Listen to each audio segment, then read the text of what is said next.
I don't really know how else to explain it. It's an eyesore. Rotten and forgotten. Time has had its way with Des Moines water reservoir and tower. Like many things, it had a purpose in its younger days, and a very important one, servicing the good people of Balmain. Built in 1913, before World War II, it carried on supplying water to Sydney's inner west until 1964. The Des Moines Water Tower was built in 1913. But it hasn't been used since and was ultimately disconnected in 1994. Its iconic arches have become chipped and stained. The tower is roofed with old broken wood. Even the birds don't fly in anymore. Sydney Water knows all this. It owns the site and now wants to offload it. If you don't reuse heritage buildings, they die, Agent Peter Vines told me. The space can be far better used. The tower supplied water to Sydney's inner west until 1964. So, it's been put up for sale, in a package that includes 1,800 square meters of prime land, in a suburb that's less than 25 minutes from the city.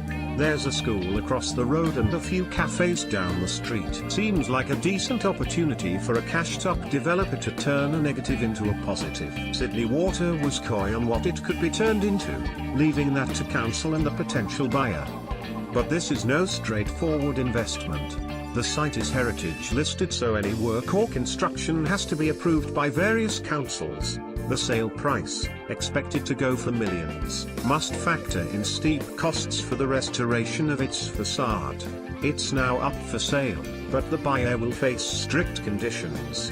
It sits directly under a flight path, so the noise is a constant, as we experienced during our interviews, which had to stop every couple of minutes as planes passed overhead.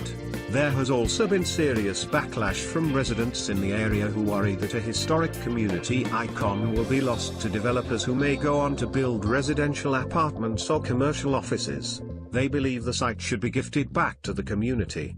Council has been offered the chance to buy it, but has so far turned it down. Residents are worried the area will lose a historic community icon. Canada Bay Mayor Angelo Tsoukas said he doesn't think the ratepayers should have to pay for something that he believes already belongs to the community. I think it would be wonderful for our community to have this asset handed back for our use rather than being sold off to a private developer, he said. It may be a fight that council has lost, though. Expressions of interest close at the end of June. Copyright 9 Digital Proprietary Limited 2018.